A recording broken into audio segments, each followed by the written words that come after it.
Бейиш нуру. Исламияттын баатыр уулу Саад бин Абу Ваккас.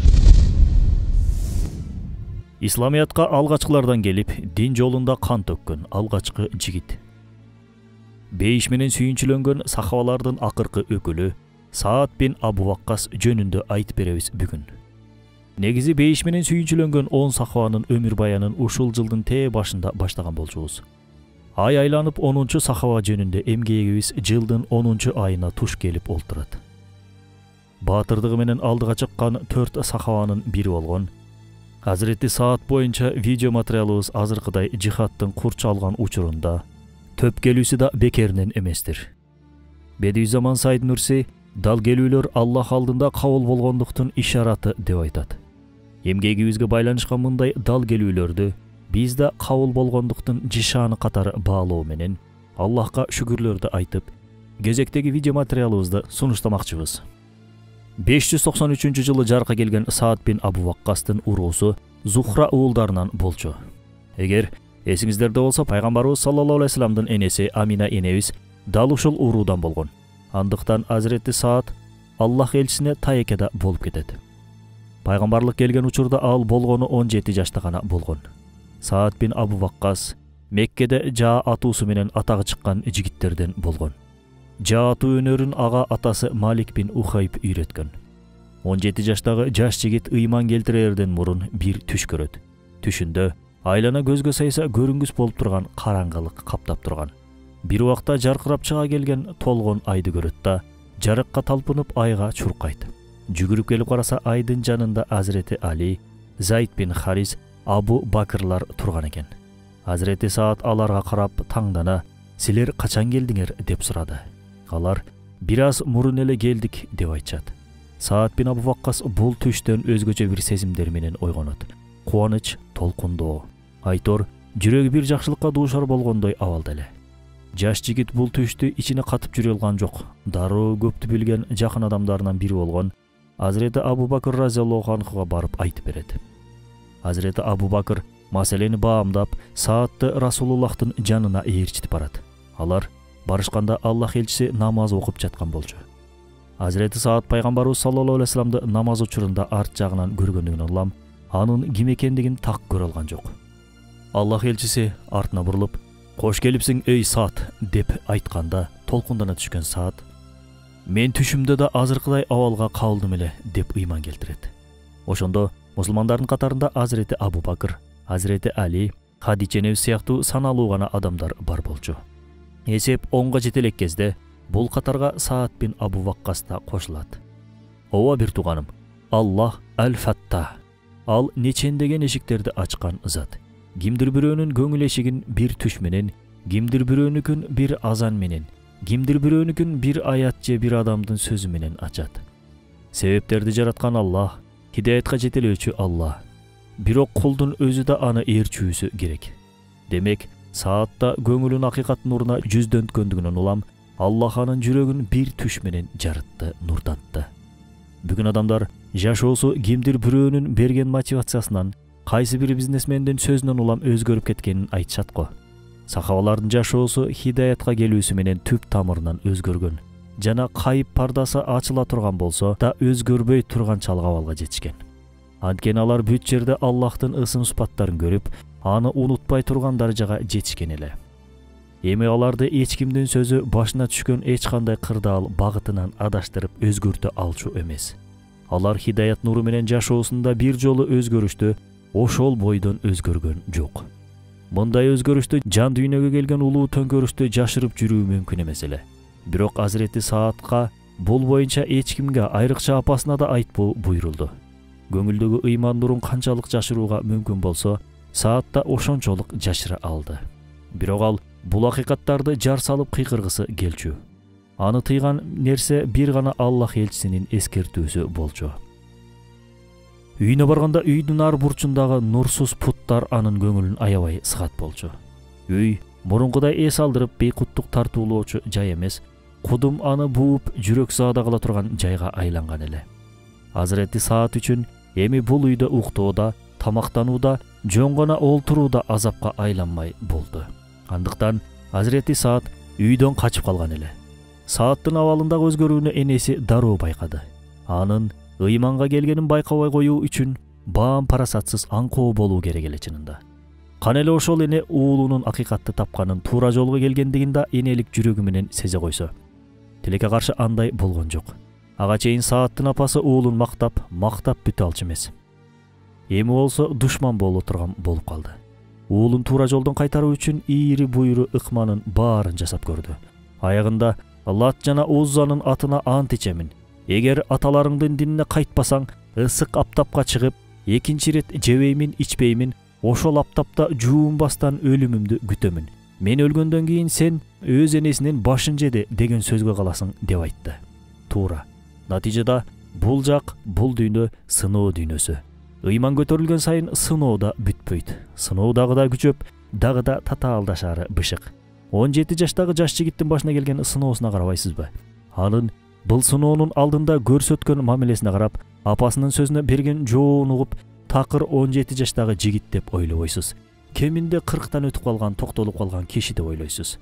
Сахаба десе оюбузда ак сакалдуу кишилердин элеси жанданаары да балким мына ошондон. Эмесе бүт баары жап-жаш жигиттер болушкан башында. Кырчын курактагы Азирети Саад апасынын бул кылганына карата: "Апа, билесиң, мен сени жакшы көрөмүн. Эгер жанымды кааласаң, Аллахка ант ичип айтамын, мен сага жанымды беремин. Бирок сенин каалаганың менин ыйман келтирген баалуулуктарым болгон болсо, чын айтамын, мен динимди сенден да көбүрөөк жакшы көрөмүн. Эгер 100 жаның болсо, ар бир жаның күн сайын менин көз алдымда кыйылса, Кудай үстүмдө турат, мен бул динден кайтпаймын" деп кесе айтты. Азирети Саад Аллахтын акысынан мурун эч бир акыны койбойт эле. Ал үчүн эң башта Аллахтын акысы, андан кийин башкаларынын акысы келет болчу. Саад бин Абу Ваккастын көрсөткөн мындай аракетин кубаттап, болгондо да 3 аят түшөт. Алар ушулар: "Биз инсанга ата-энесине жакшылык жасоону буйрудук. Эгер ал тууралуу сенде илим жок болсо да, алар мага шерик кошууга сени түрткүлөй башташса, анда аларга баш ийбегин." Дагы бир аят ушул: "Биз инсанга өз ата-энесине жакшылык кылууну буйрудук. Энеси аны алсыздык дүнүсүнө алсыз болуп көтөрөт. Аны эмизүү мөөнөтү 2 жыл. Биз мага жана ата-энеңе шүгүр кыл, кайтуу мага" деп буйруганбыз. А эгер алар сени ал тууралуу сен билбеген нерселерди мага шерик кошууга үндөй башташса, анда аларга баш ийбе. Аларга мээримдүү бол жана мага моюн сунгандардын жолу менен бол. Андан соң кайтууңар мага. Мен силердин эмне кылгандыгыңар тууралуу кабар берем. Аталган аяттар ата-энеге баш ийүүнү буйруп, анын чегин да көрсөткөн эле. Ооба, ислам дини ата-энеге жакшылык мамиле кылууну буйруйт. Исра сүрөсүндөгү аяттарда ата-энеңер каарып силерге муктаж болуп турган учурда аларга уф деп да айтпагыла дейт. Ата-эне карыйт, жаш балалашат, кежирленип көңүлдөрүнө эч нерсе жакпай калат. Айрыкча мына ошол учурда ата-энебиздин кылыктарына чыдап, жакшы мамиле жана жылуу сөзүбүздү аябообуз абзел. Жөн гана төрүбүздө олтуруп дуасын берип олтурса, неге уф дейт элек анан? Албетте, бала эле ата-энеге эмес, ата-эне да балага сыноо болот, кыйнайт, кыстайт. Турмуш бизди мына ушинтип бышырат, тагдыр бизди мына ушинтип сынайт. Бул кыйынчылыктарга жана сыноолорго сабыр кылуу менен жеңишке жетебиз. Натыйжада ибадат үчүн жаратылган эмеспизби? Ибадатыбыздын ичинде сабыр кылуунун да өз орду бар. Жогорудагы Куран аяттарында Азирети Сааттын кылган ишин тууралап тастыктап жаткан. Биз да ата-энебизге мамиле кылууда Азирети Саатты өрнөк кылып алып, ата-энебиз жаныбызды кааласа беребиз, жылуу мамилебизге муктаждыгы болсо көрсөтөбүз, орунсуз түрдө кыйкырса кыйкырыктарына чыдайбыз. Бирок Аллахтын буйругу жана тыюуларына каршы келген бир нерсе каалашса, аны орундатуудан ары турабыз, орундатпайбыз. Пайгамбарлыктын алгачкы жылдарында бир уч сахаба Абу Дуб дөңсөөсүндө жамаат болуп намаз окуп жатышкан. Мушриктер мусулмандардын жаратканга кылган саждасын көрүп алышып, оң коюп, тоң коюп ибадат кылат турбайсыңарбы дешип оозуна келгенин оттошуп мыскылдашат. Азирети Саад алардын айткан сөздөрүнө ачууланып, колуна тийген төөнүн сөөгүн алып ыргытканда, сөök Абдуллах ибн Хатталдын чекесин жарып кетет. Бул исламият атына төгүлгөн алгачкы кан болчу. Ислам жолунда төгүлгөн алгачкы кандын ээси Саад бин Абу Ваккас алгачкылардын адамы эле. Сабикуна аввалун болууну эчак баштаган болчу ал. Расулуллах Саад бин Абу Ваккастын бул ишинен абдан ыраазы болот, бирок антпегениңде жакшы болмок деп айтат. Анткени ал учурда мусулмандардын саны аябай аз болчу. Бул окуядан кийин мушриктер дагы да кутурган иттей болуп, кол салуусун күчөтүүсү мүмкүн эле. Ошол күндөн тартып мусулмандар канчалык кордуктарга, зулумдуктарга туш болушса да, экинчи ирет күч колдонуу түрүндө каршылык көрсөтүшпөй турган болушат. Жана мунун аягы Мадинага хижрат кылуу эшигин мусулмандарга ачып берет. Мусулмандар Мадинага жаңы көч барышканда, жергиликтүү мунафык жөөттөр пайгамбарыбыз саллаллаху алейхи вассаламга кол салууну пландашат. Бул пландан кыжалат ойго кабылган Аллах элчисинин түн уйкусу качып, уктай албай жаткандыгын көргөн Айша небиз эмне болгондугун сураганда: "О Хумайрам, мунафыктардын ниеттерин укпадыңбы? Алар мени өлтүрүүгө камынып жатышыптыр. Мен да этияттык чараларын ойлоп жатып уйкум качты. Кана эле Аллах салих кулдарынан бирөөсүн жөнөтсө да күзөтчүлүк кылса, мен да ал учурда бир аз болсо да уктап алсам" деди. Расулуллах бул сөздү айтар айтпас сырттан кылыч үнү угулат. Пайгамбарыбыз саллаллаху алейхи вассаламдын "Ким ал?" деген суроосуна: "Менмин, я Расулалла. Сенин тайкеңдин уулу, жөөттөрдүн ниеттерин угуп, сени коргоп чыгайын деп келдим", дейт Саад бин Абу Ваккас. Карасаңыз, сахабалар баш койгон мүдөөгө биз таш да кое албай жүргөндүгүбүз кандай өкүнүчтүү. Алар Аллах үчүн дегенде, пайгамбар үчүн дегенде ата-эне мындай турсун, жандарында аяшчу эмес. Аллах элчиси дегендик, алар үчүн жашоонун себеби дегендик. Алардын эң көп айткан сөздөрү: "Ата-энем сага курман болсун, эй Расулуллах" болчу. Бул сөз жөн эле ооздон чыгып айтылган бойдон калбайт эле. Мезгили келгенде бул сөздөрдү далилдешкен да. Азирети Саад да бул сөзүн далай жолу далилдеп көрсөтө алды. Анан да эң кызыгы, бул сөздү сахабалардын пайгамбарыбыз саллаллаху алейхи вассаламга айтуусу кадыресе көрүнүштөрдөн болчу. А бирок пайгамбарыбыз саллаллаху алейхи вассаламдын кайсыл бир сахабага бул сөздү айтуусу өтө чанда кезигишчү абал эле. Ухудта Расулуллахты коргоо үчүн сахабалар коргон сыяктуу айланасын курчашат. Алардын арасында Азирети Саад көзгө атар жаачы болгондуктан ушундай тездик менен ок атып жатты дейсиз. Көргөн адам бир адам эмес, 10дон ашуун адам ок атып жатат деп ойлойт эле. Аллах элчиси да жөн турбай учуп келип жерге түшкөн душман окторун алып: "Ат, о тайкемдин уулу, ат! Ата-энем сага курман болсун. Ат ата кой" деп айтат. Пайгамбарыбыз саллаллаху алейхи вассалам бул сөздү эч кимге айткан эмес эле. Бул окуядан кийин бир гана Зубайр бин Аввамга айтат ушул сөздү. Башка эч кимге айтпайт. Саад бин Абу Ваккас согуш менен ооруган бир адам эле. Бирок бул согуш оорусу бир жерлерди талкалап жок кылуу үчүн эмес, зулумдук кылуу үчүн эмес, ыйман акыйкаттарын дүйнөгө жайып, ал жерлерди тирилтүү үчүн болчу. Анын башкаларга да бул акыйкаттарды жеткизип, бактылуулукка жеткирүү деген изги ниеттери бар болчу. Хижраттын 2-жылы Бадыр жүрүшү болуп өтөт. Аллах элчиси саллаллаху алейхи вассалам жихадка аттанам деп шайланып алган жашы жетелек бозуландарды катардан чыгарып жаткан. Азирети Саадтын иниси Умайр бин Абу Ваккас да канчалык боюн узун көрсөтүү үчүн буттарынын учуна турса да, бул катарга кошулуп калат. Умайр: "Я Расулалла, менин жашым жетилип 17ге келгенмин, ишенбесеңиз, Саад байкемден сураңыз, өтүнөмүн, мени да жихадка алгыла" деп ойлойт. Ыйлаган бир гана Умайр бин Абу Ваккас эмес болчу. Абдуллах бин Умар баштаган бир топ жашы жетелек өспүрүмдөр бар эле. Энелеринин эмчегинен сүт ордуна жихадка жана шейиттикке болгон сүйүүнү эмген сыяктуу бул балдар ислам үчүн дегенде жандарын берүүгө шайма-шай турушкандыгы көздөрүнөн көрүнүп турчу. Эмесе бул бозуландар эмнеге ыйлап жатышты деп ойлойсуз? Базардан сатып ала албай калган оюнчуктарынабы, тыйылып калган телефондоргобу? Ар бир адам, ар бир бала ыйлайт. Бирок эмнеге ыйлайт? Маселе мына ушунда жатат. Кыска бойлуу, узун бойлуу Умайр бин Абу Ваккаска Расулуллах Бадыр жүрүшүнө катышуусуна уруксат берет. Бойунун кыскалыгынан улам кылычын курчанса жерге сүдүрөлүп акыры жонуна илип алат. Ошондо да кылычтын учу жерге тийип, артынан өз изин калтырып кетип жатты. Шейиттик суусуна чаңкаган Умайр разияллаху анху бул согушта кыялына жетип, Бадырда шейит кеткен 14 сахабанын бири болот. Саад бин Абу Ваккас шейит болгон энесинин сөөгүн кучактап алып: "Дүйнөгө менден кийин келдиң, ыйманга менден кийин келдиң. Бирок шейиттикке менден эрте кеттиң. Аллах шейиттигиңди кабыл кылсын, эй менин иним" деп айтат. Hazreti Saат inisin şehit кетирген Said bin Asты өлтүрүп, кылычын жактырып өзүнө алган эле. Аллах элчиси аны көрүп, "Эй Saat, кой, ал кылычты өз ордуна кой", дейт. Анткени ал убакта согушта олжолор боюнча Аллахтын өкүмү түшө элек болчу. Андыктан ал кылычтын адал же арамдыгы бүдөмүк болуп турган. Карасаңыз, согуш болуп жатат эле дебейт. Азыр эле инисин жоготту да дебейт. Аллах элчиси ошол учурда да арам адалга, элдик мүлккө маани берүүнү көңүл сыртында калтырган жок.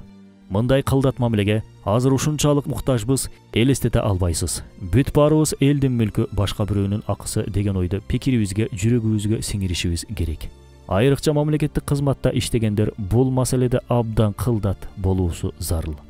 Бадырдан кайтышканда согушта түшкөн олжолордун өкүмү боюнча аят түшөт. Аятта: "Алар сенден олжолор жөнүндө сурашат. Олжолор Аллахка жана элчисине таандык. Эгер силер момун болсоңор, Аллахтан корккула, араңарды оңдогула, Аллахка жана анын элчисине баш ийгиле" деп айткан. Деп баяндалат.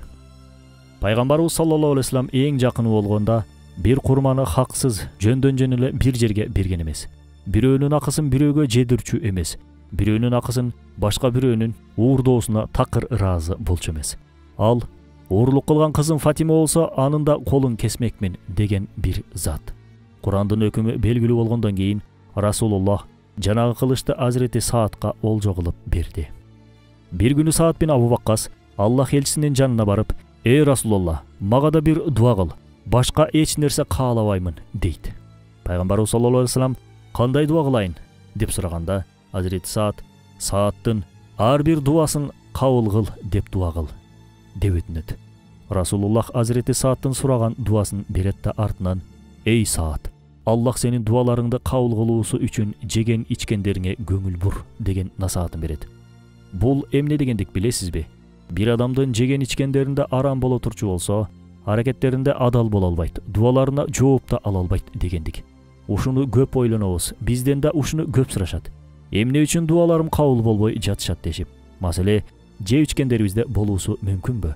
Арам менен жуурулган ооздан чыккан дуаны Аллах кантип кабыл кылсын? Эл арасында аябай ынсапсыз бир сөз бар. Жаш кары дебей бул сөздү айтып калышат. Жүзүмүн же багын сураба дешип, эгер ал жүзүм адал эмес жерден келсечи, уурдалып алынып бизге жедирүүгө берген болсочу. Бир жолу Азирети Абу Бакыр Рамазан учурунда ооз ачып жатып, алдына келген курмадан ойлонбостон шаша-буша алып ийет. Ал курманы алып келген кишиден курманын кантип келгенин сураганда, караңгылык доорунда бакшылык кылып тапкан акчасына сатып алганын айтат. Азирети Абу Бакыр ошол учурда колун кегирдегине тыгып, ошол жуткан курмасын чыгарып салган экен. Азирети Абу Бакыр бир аз ашырып ийген эмеспи деп сурай турган болсоңуз, жок, ашырып ийген эмес деп жооп беребиз. Эң туура кылган арам адал дебей алдыбызга коюлганды ылгабай жеген биз ашырып ийип жатабыз. Заманга шылтайбыз, хикматка шылтайбыз, арам адалдыгына карабай жеш үчүн дал бастаганыбыз дал бастаган. Чынында аттиң. Аллах элчисинин Саат бин Абу Ваккаска берген дуасынан кийин баарысы андан дуалууга ашыгып, анын каргышына калып калбоо үчүн тартынып турушчу. Себеби эми Азирети Сааттын дуалары кабыл боло турган дуалардан эле. Бир жолкусунда Саат бин Абу Ваккастын дуасын алуу үчүн Ухуд согушунун алдында Абдуллах бин Жахш келди. "Эй Саат, кел, салгылашуунун алдында экөөбүз бир дуа кылсак. Башта сен дуа кыласың, анан мен дуа кылам. Омин деймин. Анан мен дуа кыламын, сен да дуама омин деп айтасың", дейт. Азирети Абдуллахтын сунушуна макул болгон Азирети Саат ушинтип дуа кыла баштайт. "О Аллахым, бир аздан кийин согуш башталат. Менин алдыма күчтүү бир аскер чыгар. Анан мен аны жеңейин. Согуш олжосун алып Расулуллахка алып барайын. Ал мындан аябай кубансын. Анын кубанычын мен да жүрөгүмдө сезейин" дегенден кийин Абдуллах бин Жахш колун жайып: "О Аллахым, бир аздан кийин согуш башталат. Менин алдымдан да күчтүү бир аскер чыгар. Ал мени өлтүрсүн, бүт жеримди кескилесин. Сен кана денең деп сураганыңда, күнөөлөр менен кирленткен денемди Ухуд майданында калтырдым, сага алып келе албадым. Кафарат катары берейин, сен да кабыл кыл деп айтайын", дейт. Ушундай дуага "Омин" деш оңойбу, дей албайт башында. Бирок ошентип келишпедик беле дегенде, Азирети Саат берген убадасынан туруп "Омин" дейт. Көптөгөн шейиттерди алып кеткен Ухуд Азирети Абдуллах бин Жахшты да өзү айткандай көрүнүштө алып кетет. Азирети Саад да өз айткандай Ухуд майданында Расулуллахтын көңүлүн ыраазы кылат. Ооба, Саад бин Абу Ваккас Аллахтын ыраазычылыгы үчүн чуркаган, динди жайуу үчүн жан талашкан кишилерден эле. Пайгамбарлар төрөсү Саад менин тайкем, кимдин ушундай тайкеси бар деп сыймыктанчу. Бир ирет мечитте Аллах Расулу ушул мечиттин эшигинен биринчи кирген адам бейиштик деди. Баарысынын көзү мечиттин эшигине кадалды. Бир убакта сакалынан суусу тамчылай Азирети Саад кирип келди. Пайгамбарыбыз саллаллаху алейхи вассалам 3 күн катары менен ушул сөздү айтты. Үчөөндө тең кайра ушундай көрүнүштө сакалы сууланган, сол колуна чокоюн кармаган Саад бин Абу Ваккас кирип келген эле. Бүгүн адамдар үчүн кимдин кантип байыгандыгы кызык болсо, ал учурда кимдин кантип Аллахтын ыраазычылыгын тапкандыгы кызыктырчу. Азирети Саад эмне кылды да Аллахты ыраазы кылды деген суроо Абдуллах бин Амрдын бүйүрүн кызытып, анын артынан түшүттү. Азирет Абдуллах бин Амр кандайдыр бир шылтоону айтып, 3 күн Саад бин Абу Ваккастын үйүндө конок болуп калган болчу. 3 күн бою Азирети Саадты аңдып күзөтүп жүрдү. Карап көрсө, эч кандай деле өзгөчөлүк байкаган жок. Түндө тахажжудка турат бекен деп күттү, бирок Азирети Саад багымдатка чейин уктады жарыктык. Уйкудан турганда Аллаху акбар деп турат, уктап жатып эки жакка оодарылганда да сөзсүз бир зикир менен оодарылат. Мунун баары бизге Абдуллах бин Амрдын риваят болуп келген. Акыры Азирети Абдуллах Саад бин Абу Ваккаска келүү себебин ачыктап айтып, сенден эч кандай деле өзгөчөлүк байкаган жокмун, анда неге Расулуллах бейиштик деп айтты деп сурайт. Саад бин Абу Ваккас да бир саамга ойлонуп олтуруп ушундай илхам келет. Менин ичимде кайсы бир үммөткө карата бир кегим жок. Күн сайын жатаардан мурун баарысын кечирип жатам. Менимче ошондон окшойт деп айтат. Ооба, кек сактоо да улуу инсандардын жишаны. Кечирим суроо, кечире билүү жөнөкөй инсандар аткара алчу иштерден эмес. Аллах бирөөнүн айыбын жашырган, адамдардын айыбын да жашырат. Адамдарга кечиримдүү мамиле кылгандарды Аллах да кечирет. Биз болсо шашпай турсун, эртең көрсөтөм деп кегибизди ичибизде бышырып, бир күн сөзсүз сөз менен болсо да чагып өттөбүз. Азирет Умардын тушунда Сасанилер мусулмандарга каршы чоң бир ордо курушкан болчу. Сахабалар да аларга каршы кошуун курап, анын башында Саад бин Абу Ваккасты дайындашат. Азирет Умар: "Эй Саад, качкандардын артынан түшпөгүн. Кайсы динге таандык болсо болсун, дин адамдарын өлтүрбөгүн. Жаныбарлардын жанын кыйбагыла, аялдарга жана балдарга тийбегиле. Аллах элчисинин тайкесинин уулумун, досумун деп такыр көппөгүн. Аллахтын буйругуна баши жана Расулуллах бизге эмнени үйрөткөн болсо, барган жериңе да аны сөзсүз көрсөт" деп насаат берет. Кимдир бирөө бизге ушундай сөз айта турчу болсо, кантип жооп бермекпиз? Чоң ыктымалдуулук менен биз канчалаган согушка катыштык, сен кимге акыл үйрөтүп жатасың десек керек эле. Бирок халифа Умардын айткандарына жана Азирети Саадтын баш ийгендигине караңыз. Азирети Умар бул айткандары менен кылымдын артынан келген бизге да үн катууда. Кийинчерээк Азирети Саад баштаган армия Кадасияда душмандардын үстүнөн жеңишке жетишип, аларды Исфаханга чейин кууп чыгарышат. Саад бин Абу Ваккас Кадасия салгылашуусуна катышкан аскерлерге өзгөчө маани берчү. Бул боюнча Азирети Саад Бадырдагы аскерлердин фазилеттери ачык бир көрүнүштө билдирилбегенде, мен Кадасиядагы жоокерлерди да ошондой фазилетте көрмөкмүн деп айтат. Бул салгылашуу Ирандын багындырылуусундагы өтө маанилүү согуш болчу. Ошол учурда Саад бин Абу Ваккас аскерлердин саламаттуулугун көзөмөлдөө үчүн ошол тегерекке бир оорукана курдурат. Бул жерге кийин Азирет Умардын буйругу менен Куфа шаары салынат. Кийинчерээк Азирети Саад бул шаардын болушу болуп дайындалат.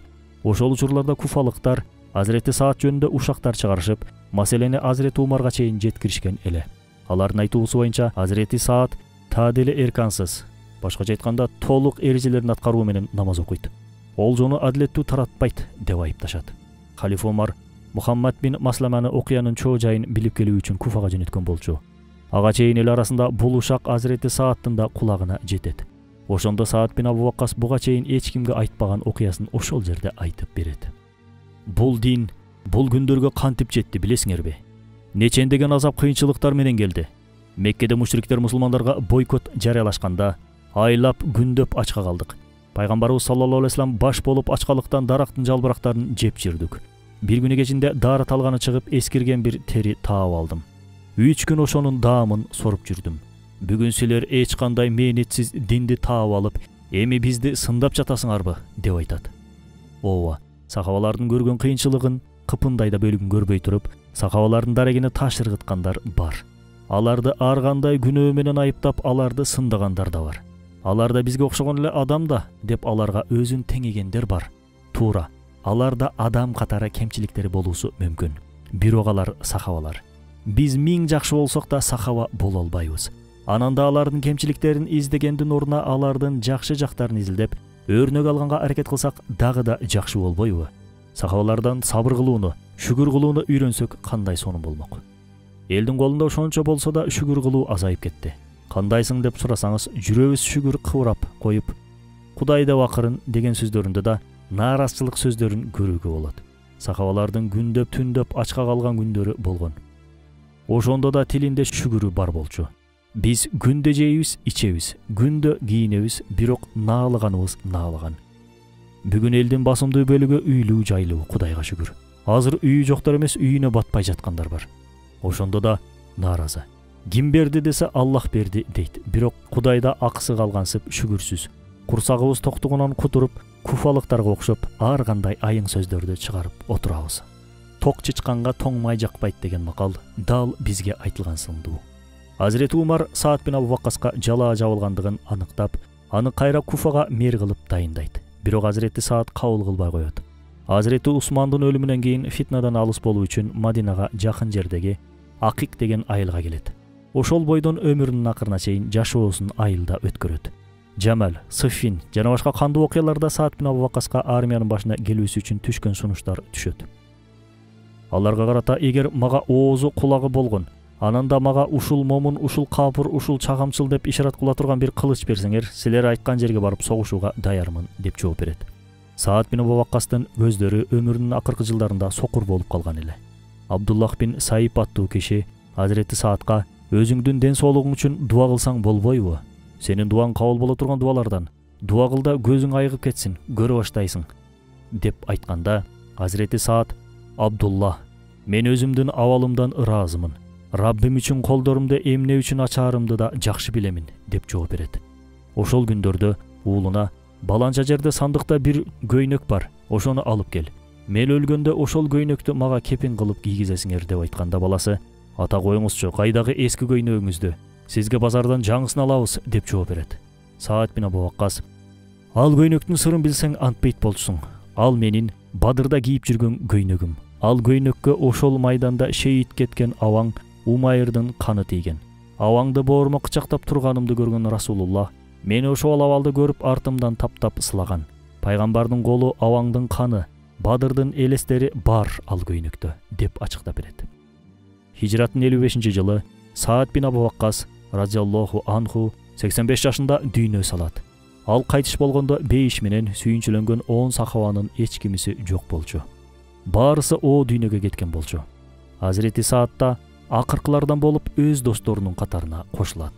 Аллах бизди да ошол улуу 10 сахабага бейиште кошуна болгондордон кылсын.